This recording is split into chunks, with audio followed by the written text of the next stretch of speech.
What a privilege it is to be with you today. N'umugisha cyane kubana namwe muri iki gitondo.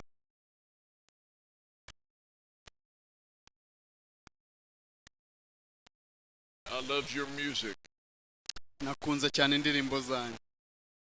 There's something, even though I don't know the language, it resonates within me. Nubwo ururimi ntarwumva ariko hari ukuntu ndimo mpuza nawe. And as I said over there a moment ago, I was praying and I said, Lord, I don't know what is happening in heaven right now. Nicaye hariya narimo nsenga nkabwira Imana ntago nzi uko bimeze mu ijuru. We do know that the writer of Hebrews says that there is a great cloud of witnesses. Murabizi umwanditsi wandikiye Abaheburayo yaravuze ngo hari igicu cy'abahamya benshi. Those who have died in the faith and gone on before us. Babandi bapfiriye mu kwizera bakajya kubana n'Imana.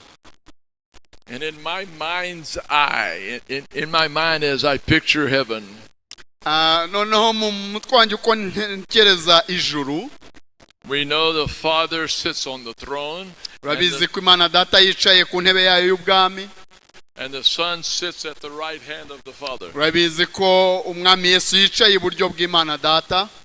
And I don't know what is happening in heaven, ntago nzi uko birimo kumera mu ijuru, but I suspect that God with his elbow goes, Son, look down there. ariko ndatekereza ko Imana irimo kubita inkokora Yesu ivuga ngo mwana wanjye reba ibirimo bibera hariya. They're worshiping you. Reba ukuntu barimo baguhimbaza. They're singing praises to you. Barimo baraguhimbaza. That's why you died on the cross for them. Iki ni cyo wapfiriye ku musaraba cya gihe. And I picture that in heaven. Ndimo natekereza ko ari byo birimo kuba mu ijuru. But that great cloud of witnesses. Hanyuma nicyo gicu cy'abahamya benshi. I don't know. I wish I knew. Ntago mbizi ariko ndifuza yaba nabimenyaga. I don't know how much they can see. Ndimo ndibaza bo icyo batekereza igihe bareba hasi. I don't know how much they can hear. Ntago nzi ibyo babasha kumva uko bingana. But when I get to heaven, I'm not going to be surprised. Ariko ningera mu ijuru ndibaza ko ntazatungurwa cyane. If they can see us worship and hear us worship. Kubera ko ndibaza ko batureba bakatwumva turimo guhimbaza Imana. This week has been an interesting week for me. Icyumweru cyose cyabaye icyumweru cy'umugisha kuri nge. This is my first visit to the great nation of Rwanda. N'ubwa mbere nsuye igihugu cy'u Rwanda, igihugu cyiza cyane. And I'm trying to learn your history and learn about you. Hanyuma ndimo nshakisha kumenya amateka yanyu, kumenya byinshi kuri mwebwe. And one of the people that I was with says, well, if you want to know the recent history, go to the museum. Hanyuma umwe mu bakozi b'Imana twari hamwe arambwira ati niba ufite amasiko yo kumenya amateka ya vuba y'igihugu cy'u Rwanda uzasura urwibutso rwa Jenoside. The Genocide Museum. Urwibutso rwa Jenoside yakorewe Abatutsi. And as you were singing a moment ago, I wonder how many of those saints that are, their bones and bodies are in the ground, I wonder how many are in heaven saying Alleluia and praising the Lord. Hanyuma igihe mwaririmbaga mwahimbazaga Imana ndibaza ko abenshi muri abo ngabo batabarutse batuvuyemo, bamwe muri bo amagufa yabo ari hariya bari mu ijuru bareba hasi bagahimbaza Imana bakavuga ngo haleluya. Many of your grandparents, many of your uncles, bamwe nabi ni basogokuruza abandi ni ba data wacu, your grandma, your grandpa, some of your brothers or sisters are there. Bamwe ni basogokuruza abandi ni banyogokuru abandi na bavandimwe. And praise God, you're going to see them again. Imana ishimwe yuko rimwe tuzahura nabo. And there will be great rejoicing in heaven. Bizaba ari umunezero ukomeye mu ijuru. And as you sung some of the old songs this morning, igihe rero mwaririmbaga zimwe mu ndirimbo za kera muri iki gitondo, it was the songs that they sang. Zimwe muri izo ndirimbo nizo baririmbaga bakiri aha ku isi. And heaven is going to be a great place of reunion. ijuru rero hazaba ahantu h'umunezero igihe abantu bazongera kubonana. I want us to talk today, though, about you. Nifuza babwira ibyanyu. What would your grandparents say to you if they could talk to you? Banibaza ngo abo batubanjirije bagiye bavuga iki baramutse babasha kubwira mwebwe.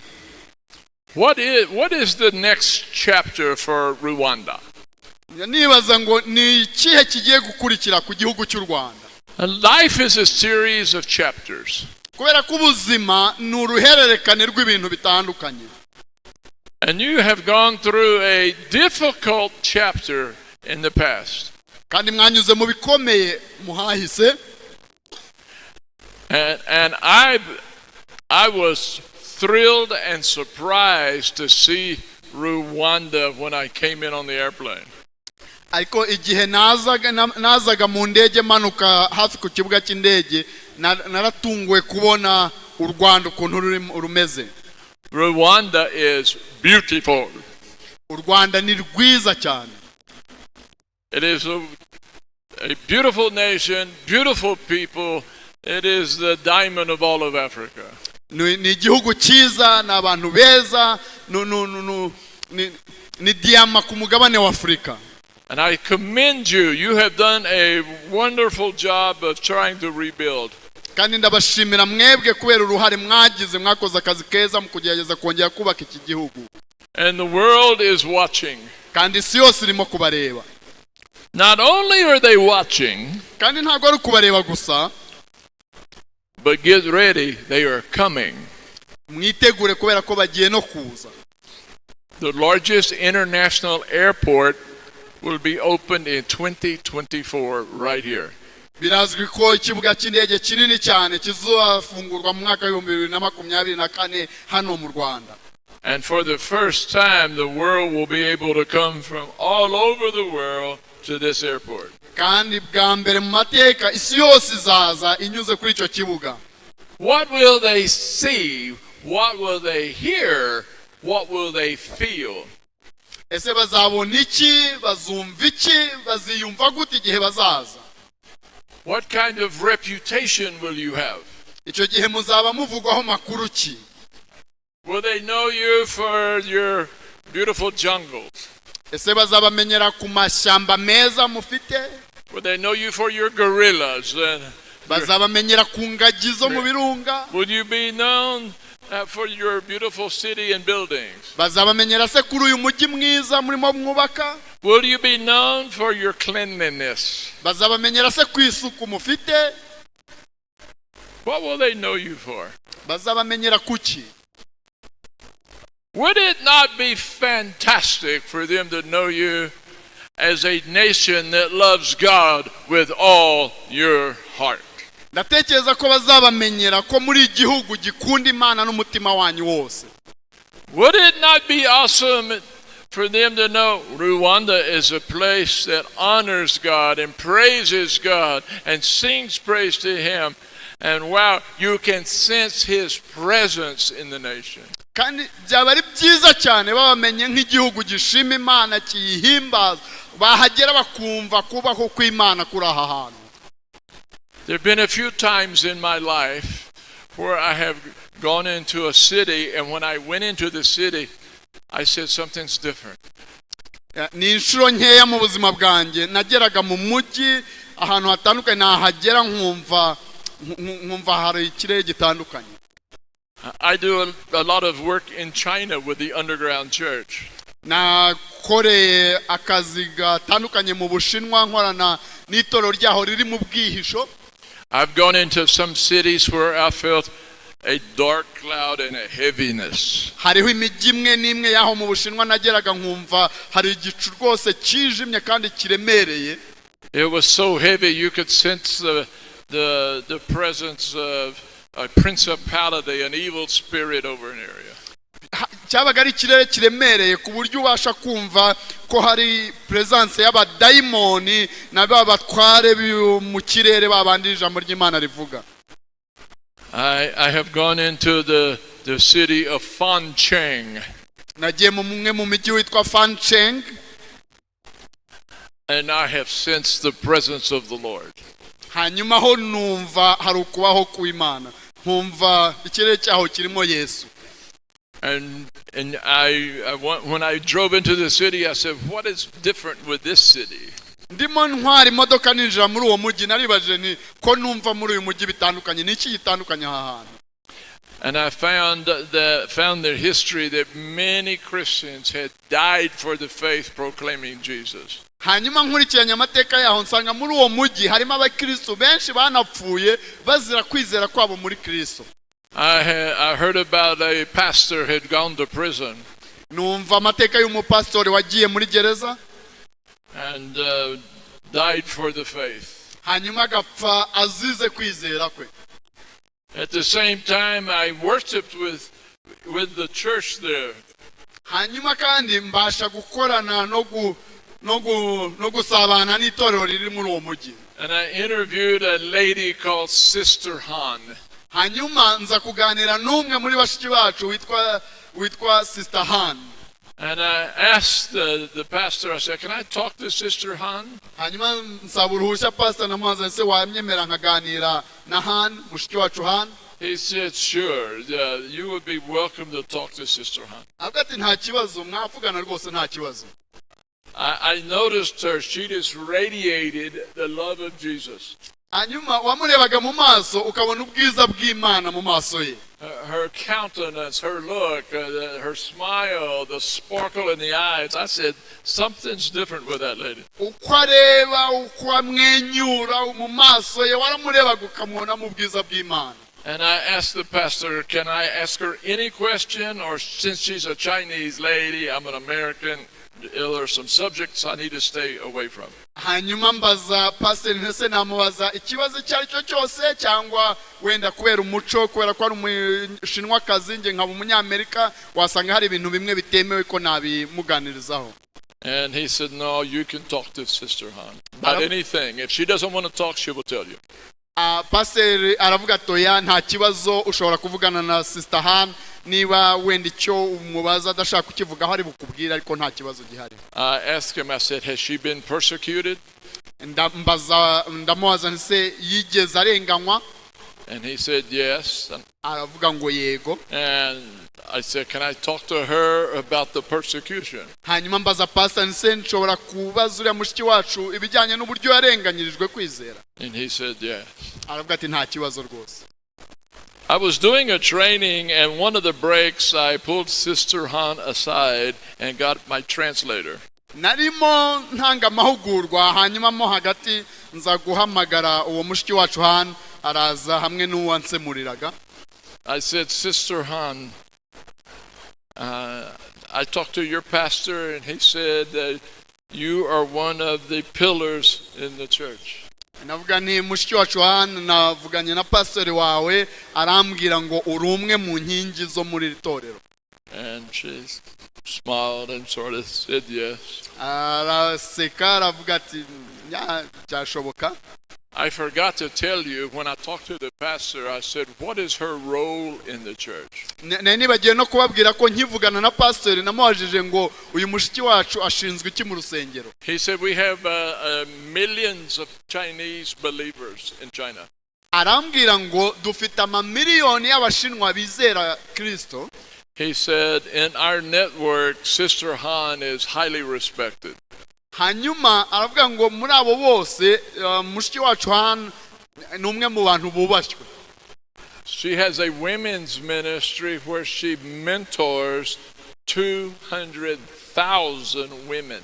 Aravuga ati muri abo bantu bizera Imana hari we ashinzwemo gukurikirana icyiciro cy'abagore kigizwe n'abagore bageze mu 200,000. And I said, wow. Hanyuma ndatangara. So when I talked to her, I said, Sister Han, I understand you have had some persecution. Hanyuma ndimo mvugana n'uwo mushiki wacu navuga ni mushiki wacu Han numvise ko hari ukuntu warenganyijwe. And she said yes. Aravuga ati yego. And I said, I understand you went to prison. Hanyuma navuga nti ndabyumva ubwo wanagiye mu mu buroko muri gereza? And she said, yes. Aravuga ati yego. I said, what did that look like? What was it like? Hanyuma mbaza uwo mushiki wacu ntibyari bimeze bite aho ngaho muri gereza? She said, I was on the platform sharing my testimony, and the Chinese kicked in the doors and came in and arrested me and took me to prison. Aravuga ati nari ahantu muri kave ndimo basangiza ubuhamya bwanjye, inzego z'umutekano z'abashinwa zirinjira baramfata bahita banjyana muri gereza. I said, what was that like? And she said, it was terrible. Aravuga ati byari bimeze bite? Aravuga ati byari biteye ubwoba. They beat me and they put me in chains. Aravuga ati barankubise banziritse iminyururu. And I had hard labor. They made me do hard work. Ati hanyuma batujyana gukora imirimo y'agahato. And told me never to talk about Jesus. Hanyuma bakayihora batubwira bati ntimuzongere kuvuga Yesu. And I said, well, how long were you in prison? And she said, 50 days. Hanyuma ndamubaza ngo wamaze igihe kingana iki muri gereza? Aravuga ngo iminsi 50. I said, what happened in prison? And she said, 18 women trusted Jesus as Lord and Savior. Hanyuma ndamubaza ngo byagenze bite muri gereza? Aravuga ati abagore 18 bahise bakira umwami Yesu nk'umukiza wabo w'ubugingo bwabo. You haven't heard anything yet. Ntacyo murumva mwe muretse. I said, well, how many times you been to prison? She said 4. Hanyuma ndamubaza ngo wafunzwe kangahe? Aravuga ati nafunzwe inshuro enye. And I said, so that was the first time. What was the second time like? Hanyuma ndamubaza ngo aho wambwiraga n'ubwa mbere, hanyuma ubwa kabiri bwo byagenze bite?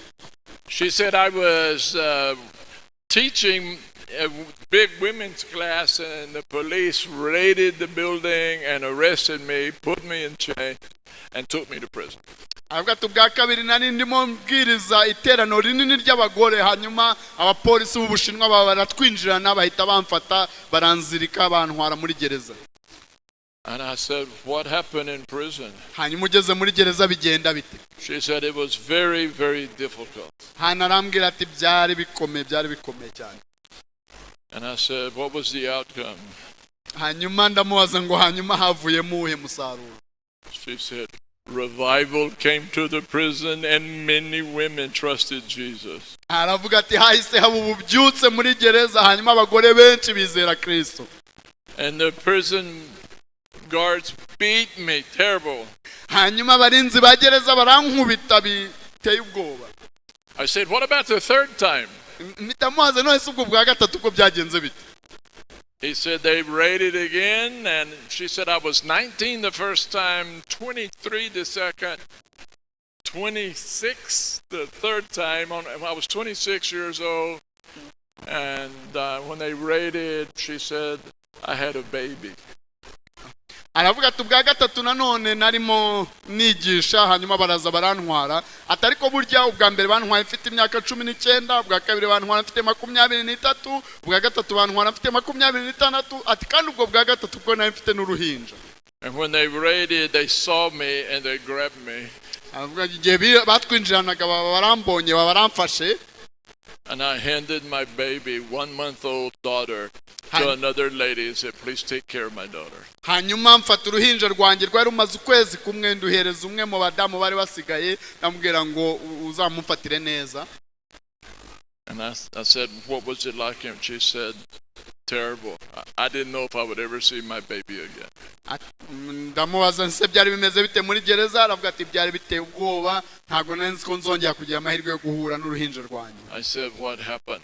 Ndamubaza ngo byagenze bite? She said, revival came to the prison again. Hanyuma arambwira ati ubwo nabwo hahise haba ububyutse muri gereza nanone. I said, well, you've had 4. What was on the fourth one? Ndamubaza nose ko wavuze ko ari inshuro enye, ubwa kane bwo byari bimeze bite?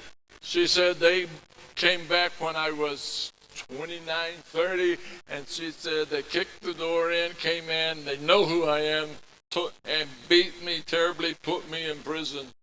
Hanyuma ubwa kane nanone barongeye barinjira baraza bakubita urugi bansangamo, bari bamaze no kumenya ati cyo gene mfite nka 29 cyangwa 30, baramfashe barankubita cyane banjugunya muri gereza nanone. And I said, what happened in prison? hanyuma ndamubaza none se muri gereza byagenze bite icyo gihe. She said, I did not stay but 60 days of the 100. Aravuga ati mazemo iminsi 60 mu minsi 100. I said, what happened? Ndamubaza se byagenze bite. She said, they beat me almost to the point of death. Aravuga ati barankubita kugera ku rwego numvaga mvuye mu mubiri. And they said, we arrest you and beat you because you talk about Jesus, and every time you come in here you keep talking about Jesus. Aravuga ati turagukubita kubera ko tugufungira kubera ko wizera Kristo ukanamamaza ibya Yesu kandi wanagera muri Yesu ugakomeza ukamamaza ibya Yesu. We are kicking you out of prison, but if we arrest you the next time, we're going to kill you on the spot. Aravuga ati turagusohoye sohoka muri gereza ugende ariko nitwongera kugufata noneho tuzahita tukwica. She said, I have a death threat on my life. Aravuga ati urumva nakangishijwe gupfa ku buzima bwanjye bambwiye ko bazanyica. I was there for several weeks, and I remember when Sister Han stood up to preach. Namaze y'ibyumwero byinshi hanyuma ndibuka umunsi umwe uwo mushiki wacu Han ahagurutse noneho kubwiriza. The anointing of God was upon her. Icyubahiro cy'Imana gusigwa amavuta y'Imana yari ari kuri we. The people were weeping as she preached. Atangiye kubwiriza gusa abantu amarira atangira kugwa. And the women looked to her to give them counsel and wise counsel, and they know her heart. She loves Jesus with all of her heart. Abagore bose bari bahari niwe barebagaho bamushakiraho inama nzima kubera ko bari bazi ko akunda Yesu n'umutima we wose. She mentors young ladies. Yatozaga abagore bakiri batoya.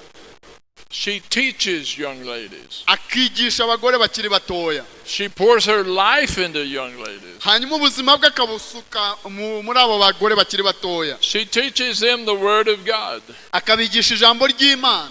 She teaches them how to be wives and mothers. Akabigisha uko umuntu aba umugore mwiza mu rugo n'ukuntu aba umubyeyi mwiza ku bana be.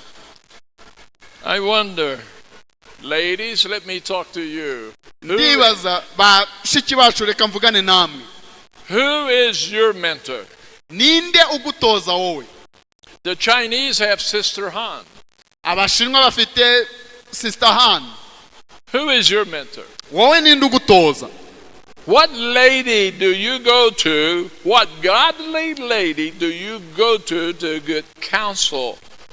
Nuhe mubyeyi mubyeyi wubaha Imana ujya kureba kugira ngo aguhe inama nzima. Who poured into you? Ninde ugusukamo ubuzima bwe? What lady has made the most difference in your life? Ninde mubyeyi wubaha Imana wahinduye wagize impinduka nziza mu buzima bwawe?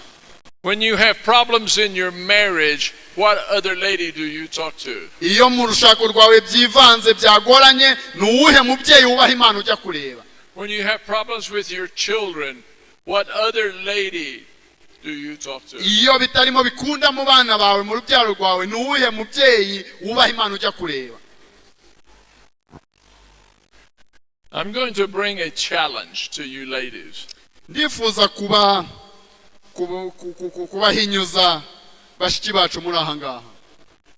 I'm curious. I know that Rwanda is a young nation. I'm told that about 80% are under 40 years of age. Ndabizi u Rwanda ni igihugu gitoya kubera ko bambwiye ko abarenga 80% bafite munsi y'imyaka 40. How many of you ladies are under 40? Raise your hand. Abakobwa n'ababyeyi muri aha ngaha mufite munsi y'imyaka 40 muzamura ikiganza turebe. Abari munsi y'imyaka 40. Real high. Mukizamure cyane. Hold them up, let me see. Wow. Okay. Put your hands down. Mumanure ibiganza. How many of you ladies here are over 50? Raise your hand. Ababyeyi muri aha ngaha mufite hejuru y'imyaka 50 muzamura ikiganza turebe. Higher? Muzamure cyane. Wow. It's about right. There are fewer over 50 and more younger ones.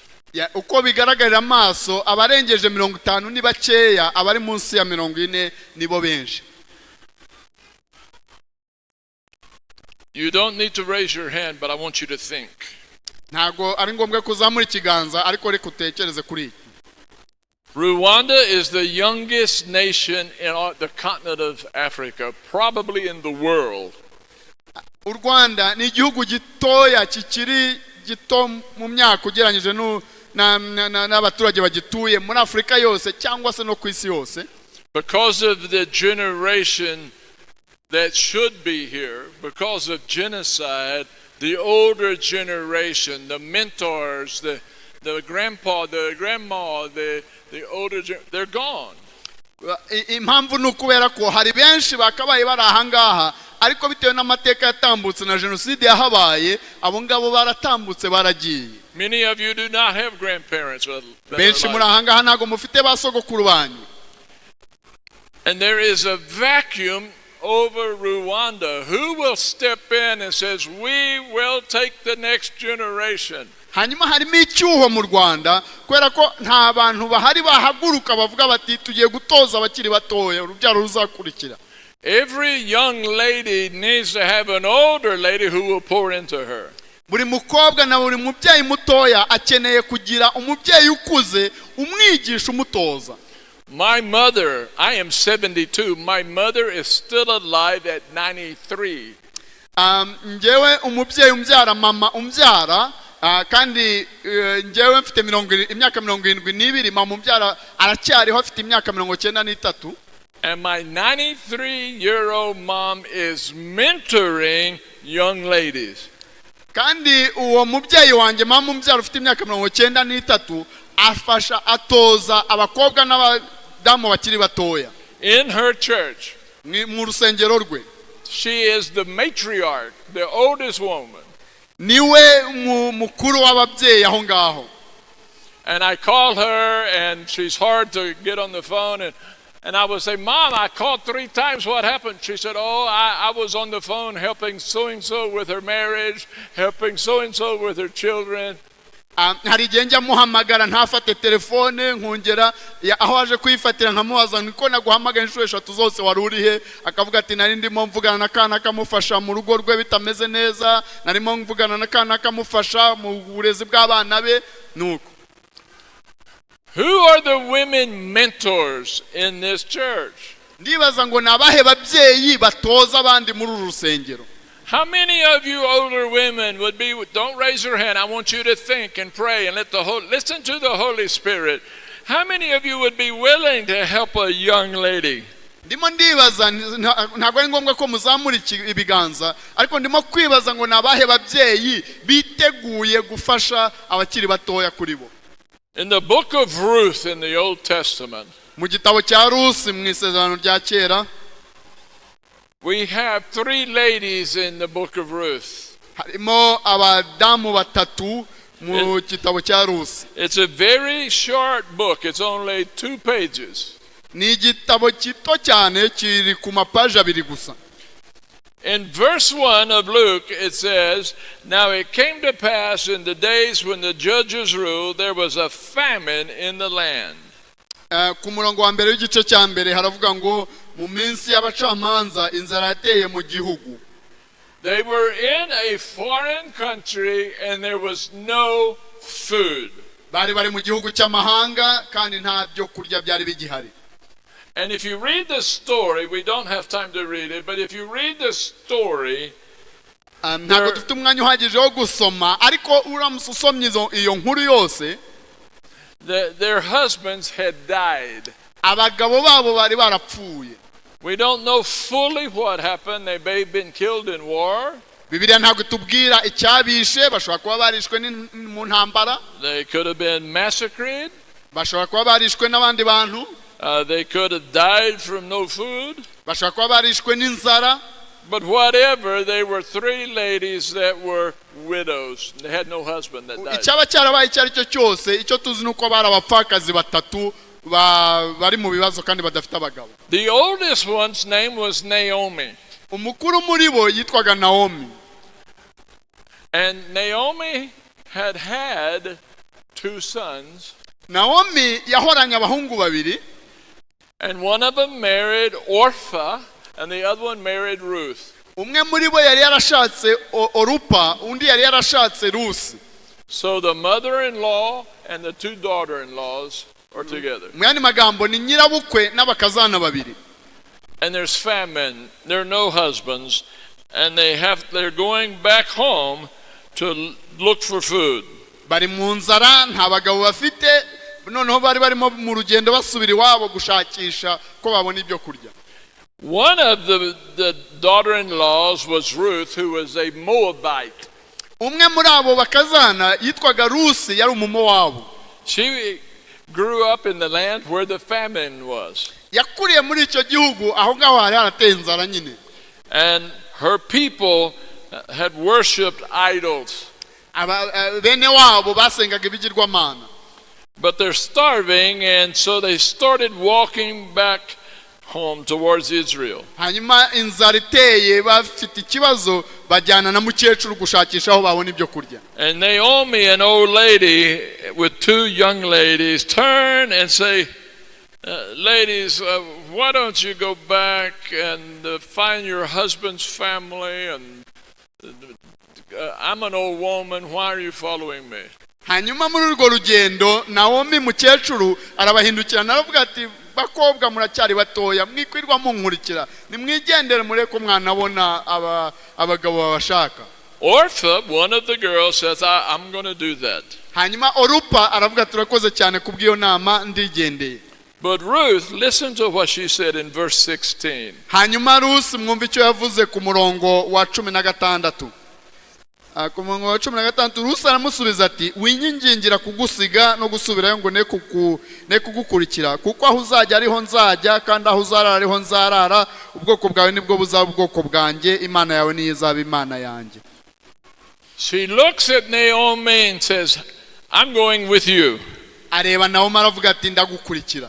I'm a Moabitess, you're an Israelite, but I'm going to leave all of my people and I'm going with you.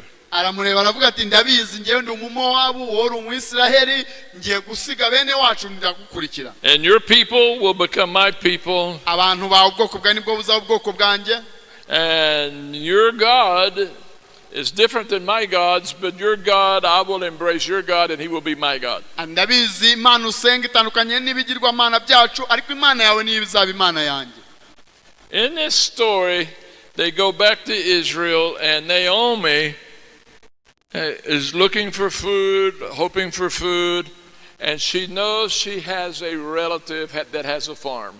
Hanyuma baragenda bagera muri Israeli, na Naomi bari bagishonje, barimo bashakisha aho babona icyo kurya. Naomi yibuka ko afite mwene wabo ufite amasambu.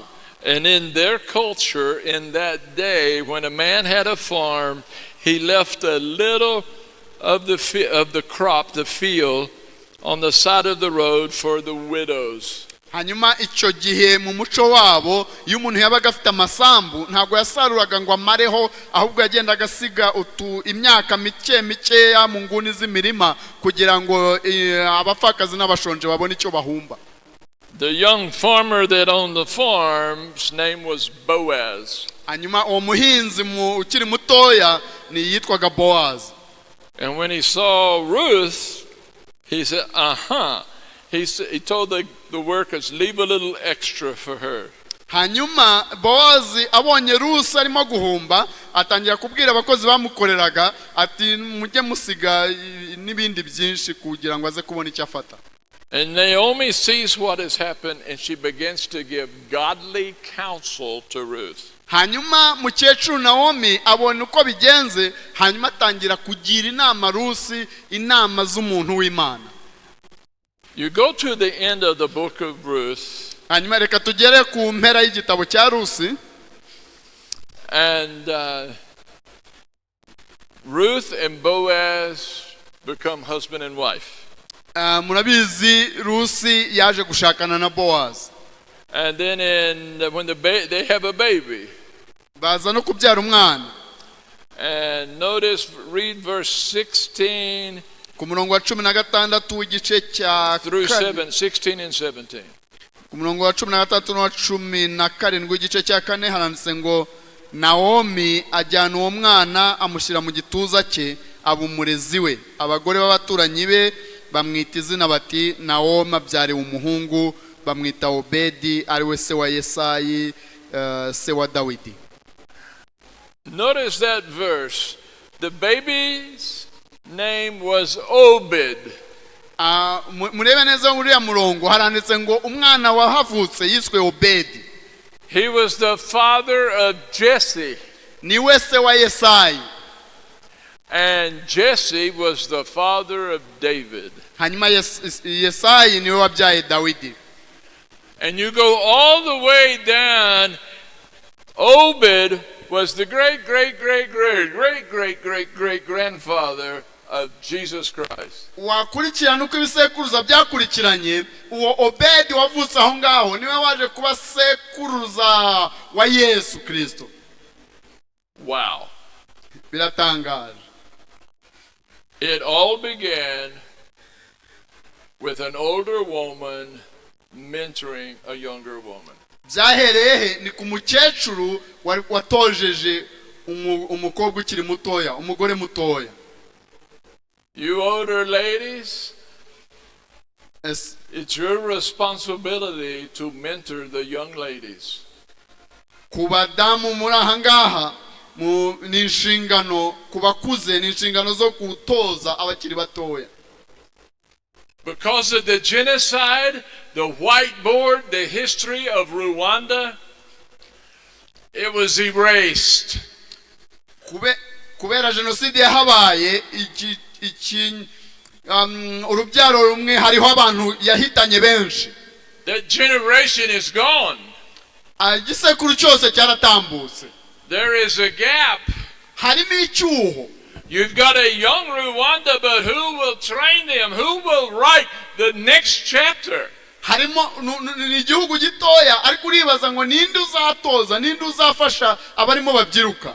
And the older generation here, if not you, then who? Hanyuma bari aha ngaha mukuze, niba atari mwebwe umuntu aribaza ngo ninde uzabikora, ninde uzatoza abato. Who's going to help the younger generation? Niba atari mwebwe ninde uzafasha abakiri bato babyiruka. If not you, who is going to help rebuild and help the younger generation? Niba atari mwebwe ninde uzafasha kubaka, gufasha gutoza barimo babyiruka. And if not now, then when? Niba bidakozwe nonaha muratekereza ko bizakorwa ryari? Don't wait.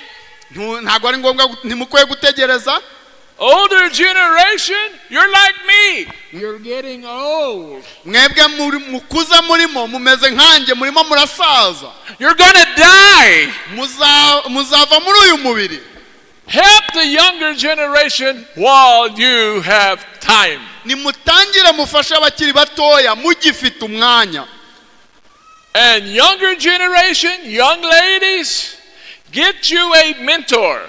Hanyuma mwebwe batoya, abakobwa namwe bagore mukiri batoya, nimushake abazajya babagira inama muri abo bakuze. Let the older lady know, hey, I want to go with you. I want your help. I need godly counsel. Tell the older lady, I need you to be my Naomi.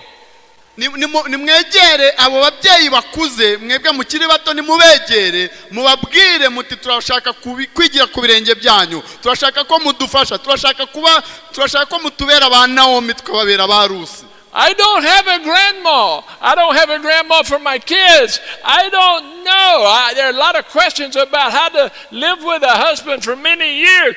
Help me. Help me. Nimubegere mubabwire muti ntago mfite nyogokuru, ntago mfite umubyeyi, nyemerera umbere nyirakuru w'abana banjye, hanyuma umfashe mu kurera. And I say to the young ladies, don't wait on the grandma to come, the older lady say, well, if I can help you, I'm here.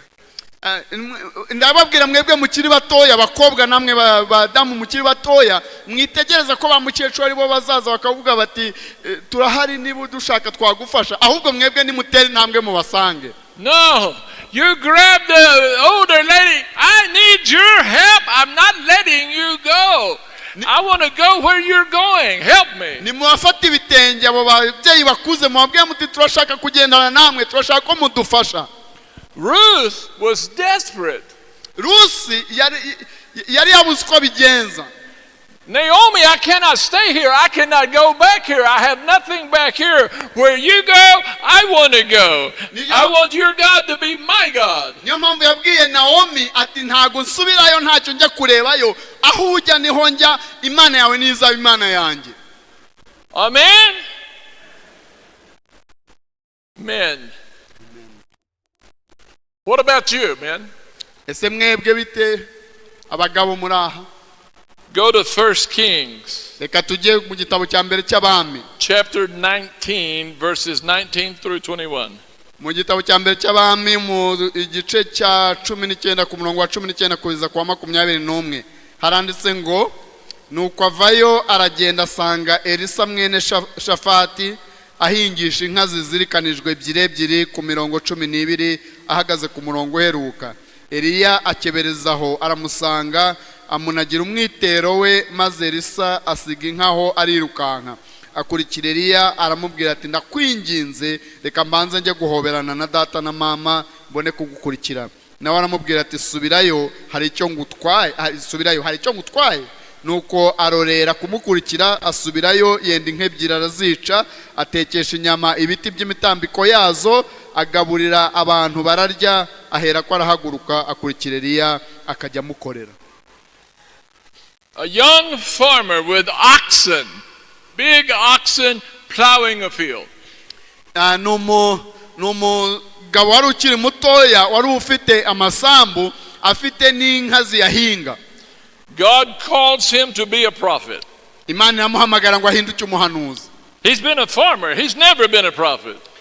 Yari umuhinzi ntago yigeze aba umuhanuzi mbere. But he's obedient. I love his heart. He's obedient. Ariko umutima we nawo ukunze cyane yari afite kumvira. And the Lord tells him, go and join yourself to the old prophet. Hanyuma Imana yamubwiye ati genda ukorane n'uyu muhanuzi ukuze. He kills his oxen and burns his plows. He makes a fire and burns the oxen. Abaga inka ze yahingishaga n'imitambiko yazo arayitema ayitekesha izo nka yabaze. And he follows the old prophet. Hanyuma atangira gukurikira umuhanuzi ukuze. Listen to their names. The young prophet is Elisha. Mukurikira aya mazina uyu muhanuzi mutoya niwe witwa Elisa. And the old prophet is Elijah. Hanyuma uyu muhanuzi mukuru yitwa Eliya. And so Elisha goes and joins the old prophet. Hanyuma Elisa aragenda akurikira uyu muhanuzi ukuze. He wants to learn everything from the old prophet. Yagendaga mwigiraho kuri buri kintu cyose. And the old prophet Elijah says, well, okay, Elisha, just follow me, let's go. Hanyuma umuhanuzi w'umuzehe akajya abwira Elisa ati wowe nkurikira gusa. And the young prophet listened and learned from the old prophet. Hanyuma uyu muhanuzi mutoya Elisa nawe akajya atega amatwi kandi akigira kuri Eliya. He saw the old prophet do miracles. Yabonye uyu muhanuzi ukuze arimo akora ibitangaza.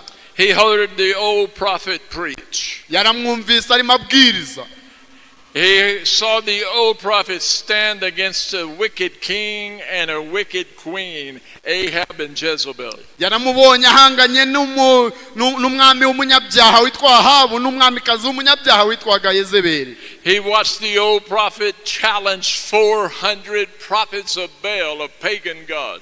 Yabonye umuhanuzi ukuze w'umusaza arimo ahinyuza abahanuzi 400 ba Bayali. He watched the old prophet call down fire from heaven. Bari kumwe igihe uyu muhanuzi ukuze yahamagaraga umuriro ukava mu ijuru kaza. He learned, he had a great mentor in the old prophet. Yari afite umutoza ukomeye muri uyu muhanuzi ukuze. He learned how to preach, how to teach, how to confront evil in the old prophet. Yize ibyo kubwiriza, yize ibyo guhangana n'ikibi, yize ibyo byose ku birenge by'uriya muhanuzi ukuze. They walked together several years and the young prophet learned. Bagendana imyaka myinshi wa muhanuzi muto yagenda yigiramo. the old prophet poured into the young prophet. umuhanuzi ukuze muzehe Eliya yasukaga ubuzima bwe muri uyu muhanuzi mutoya Elisa. Fast forward to 2 Kings. Twihuse mu gitabo cya kabiri cy'abami Chapter 2 verse 9 through 14. Look at this. mu gice cya kabiri ku murongo wa 9 kugeza kwa 14 haranditse ngo bageze hakurya Eliya abwira Elisa ati nsaba icyo ushaka cyose ndakigukorera ntaratandukanywa nawe. Elisa aramusaba ati ndakwinginze ndaga imigabane 2 y'umwuka wawe. Eliya aramusubiza ati uransaba ikiruhije cyane, icyakora numbona nkigukurwaho birakubera bityo, ariko nutambona siko biri bube. Bakigenda baganira haboneka igare ry'umuriro n'amafarasi y'umuriro birabatandukanya, nuko Eliya ajyanwa mu ijuru muri serwakira. Elisa bibonye arataka ati data wabereye Israheli amagare n'amafarasi, nuko ntiyongera kumubona ukundi, maze afata umwambaro we awutanyaguramo kabiri, atoragura n'umwitero Eliya yataye, asubirayo. Ageze ku nkombe ya Yorodani arahagarara, yenda wa mwitero Eliya yataye awukubita amazi, aravuga ati Uwiteka Imana ya Eliya iri hehe? Amaze gukubita amazi yigabanyamo kabiri, amwe ajya ukwayo andi ukwayo. Elisa ahera ko arambuka. They're walking along, and this is the last miracle of the old prophet. In verse 8, the last miracle, they come to the river Jordan. The old prophet takes his mantle. Barimo bagendana bagera ku nkombe, hanyuma Bibiliya itwereka ko cyari cyo gitangaza cya nyuma uyu musaza w'umuhanuzi Eliya yakoze. Bageze kuri Yorodani avanamo umwitero we akubita mu mazi, amazi aratandukana. And he takes his mantle and strikes the river Jordan with his mantle. Afata umwitero akubita mu mugezi wa Yorodani wa mwitero we.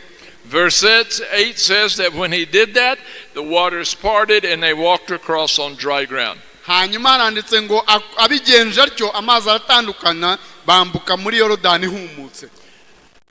The Lord told old Elijah, the old prophet, your time is up. It's time for you to go to heaven. Hanyuma Imana ibwira uyu muhanuzi ukuze Eliya, iramubwira ngo igihe cyawe kirasohoye, ni igihe cyawe cyo kuza mu ijuru. So the old prophet, he knows that, so he turns to the young prophet and said, look, I'm about to leave. God has told me he's taking me, and so you need to go back home. Hanyuma uriya muhanuzi Eliya ahindukirana umuhanuzi mutoya aramubwira ati nkubwije ukuri igihe cyanjye kirimo kirarangira, none isubireyo ugende ntago turi bukomezanye. And the young prophet laughed and said, I'm not going home. I don't have anything to go back to. I burned my oxen and my plows. I'm not a farmer. I'm a prophet. Hanyuma uriya muhanuzi mutoya Elisa aramureba araseka, aravuga ati se ndasubirayo njya kugira gute? Inka nahingishaga uko nazigenje warabibonye, imitambiko yari iriho niyo natekesheje izanyuma, ndajyayo njye kugira nte? So the old prophet, okay, so they keep walking. Hanyuma uyu musaza w'umuhanuzi avuga ati okay, ati reka dukomeze tugende. But he's walking real close right here. Bari begeranye nka gutya. And finally the old prophet stops. Hanyuma bitunguranye wa musaza w'umuhanuzi arahagarara. And he says, what do you want from me? Aramuhindukirana avuga ati urashaka iki? Nkugirire nte? And the young prophet looks at the old prophet and says, when you leave this world, I want a double portion of everything you have. Hanyuma wa muhanuzi mutoya arihindukira muzehe Eliya aramubwira ati ndashaka ko niba ugiye kunkurwaho unsigira imigabane 2 y'umwuka ukurimo. I want a double anointing. Ndashaka imigabane 2 y'amavuta ufite. You're a good teacher, Elijah. I want to be a great teacher. Uri umwigisha mwiza, ndashaka ko umwigisha uteye ubwoba wagatangaza. You've done some phenomenal miracles. I want to do some bigger miracles. Wakoze ibitangaza bikomeye, njye ndashaka gukora ibirenzeho. And the old prophet says, if you're there when I leave and you get my mantle, then you will get a double portion. Aramubwira ati niba igihuri bube igende bukurweho n'uburi hafi yanjye umwitero wanjye ukawufata, uyo migabane 2 uri musaba y'umwuka ndimo urayibona. There are only two people in all of the Bible who did not die but went right into heaven. Bibiliya yose havugwamo abantu babiri gusa batapfuye ahubwo bajyanwe bakazamurwa bakajya mu ijuru. One of them was Enoch in Genesis. Umwe muri bo ni Enoki wo mu itangiriro. He walked with God and he was not, for God took him. Yagendanye n'Imana hanyuma Imana ngo iramujyana. But the other prophet was Elijah. Undi wakurikiyeho ni umuhanuzi Eliya. Elijah is walking and he hears the noise, looks up and sees a chariot of fire. Eliya yararimo agenda ngo agiye kumva yumva urusaku, arebye hejuru abona n'amagare y'umuriro aje. And a large group of angels. N'abamarayika benshi bayaherekeje. And they came and Elijah went up into heaven in a chariot of fire. Ayo magare y'umuriro araza arahagera, Eliya ajyamo ahita akomezanya nayo mu ijuru. And when he took off, his mantle fell. Igihe yahagurukaga wa mwitero urahanukuragwa. Elisha saw him leave. Elisa wa muhanuzi muto yaramubonye agenda. He saw the mantle fall. Yarawubonye wa mwitero uhanutse. And he remembered what the old prophet said. Ahita yibuka icyo wa muhanuzi ukuze yamubwiye. He grabs the mantle. Aterura wa mwitero. And he thinks, the last miracle I saw is when he hit the water. Ahita yibuka aravuga ati ikitangaza cya nyuma nabonye akora ni igihe yafashe wa mwitero akawukubita amazi. I wonder if I got the anointing. Hanyuma ubu sindamenya neza niba ya mavuta yari kuri Eliya yanjeho. And Elisha walked over to the water with the old mantle and hanyuma Elisa aragenda ajya ku mazi afata wa mwitero wa Eliya akubitaho abona amazi aratandukanye. And the water parted. Amazi aratandukana. If you do your homework, and I urge you to do this, nuza gukora ibyo ushinzwe umukoro wawe kandi rwose ndagukangurira kubikora, and look at Elijah and Elisha, muze kureba ku bya Eliya na Elisa. Elijah did 6 miracles in the Old Testament. Eliya yakoze ibitangaza bitandatu mu isezerano rya kera. And Elisha ariko Elisa did 12. yakoze 12. He got a double portion. Cya kindi yasabye cy'imigabane ibiri yarakibonye. Let me talk to the older men. Reka nganire n'abasaza muri ahanga hantu n'abagabo bakuze. You're Elijah. Muri ba Eliya. If you're here and you're over 50 years old, you're an older man. Nibura ahanga ukaba urengeje imyaka 50 uri muri abo ngabo ndimo mvuga muri umugabo ukuze. I asked how many, and there were a number of hands that went up that are over 50. Nigeze kubaza mbona abarengeje imyaka 50 ni bakeya rwose. And I asked how many were under 35, and there were more young men under 35 than there were older men over 50. Miteno rya mbere nabajije mbaza abari munsi y'imyaka 35 mbona ni benshi cyane ugereranyije bararuta kure abarengeje imyaka 50. It is time for the men to man up, be the men you need to be, and be the Elijahs and bless the Elishas. Ni igihe abagabo bakuze mukeneye guhagarara kigabo mukaba ba Eliya mugahesha umugisha aba ba Elisa abo batoya bose bari munsi yanyu. There are many young Elishas who do not have an Elijah. Hari benshi ba Elisa abagabo batoya bari ahangaha badafite umutozo badafite umueliya mu buzima bwabo. Many of the young men here that I'm talking to do not have an older, godly, spiritual father that will pour into their lives. Abasore n'abagabo batoya bari ahangaha nta muntu bafite wubaha Imana umugabo ukuze ufite inararibonye wuzuye umwuka wera bashobora kureberaho ngo abatoze. I'm curious, how many of you men over 50 will volunteer and say, if these young men need me, I will be an Elijah for them to help them with their marriage, with their children, with their business, with decisions. I will be a prayer partner. I will be a teacher. I will show them scripture. I will give everything I have to them. How many of you 50-year-old men will stand up and say, I'll be an Elijah? ndimo ndibaza ku bagabo bari ahangaha mukuze murengeje imyaka 50 ni bande muri mwebwe biteguye guhaguruka ngo batoze babandi batoya babafashe mu rushako rwabo, babigisha ko bakunda abagore babo, babigisha ko barera abana babo, babigisha ko bacuruza neza, babigisha ko umuntu yitwara mu kazi, babigisha ko umuntu yitwara nk'umuntu w'Imana? Ni bande muri mwebwe ngo muhaguruke turebe?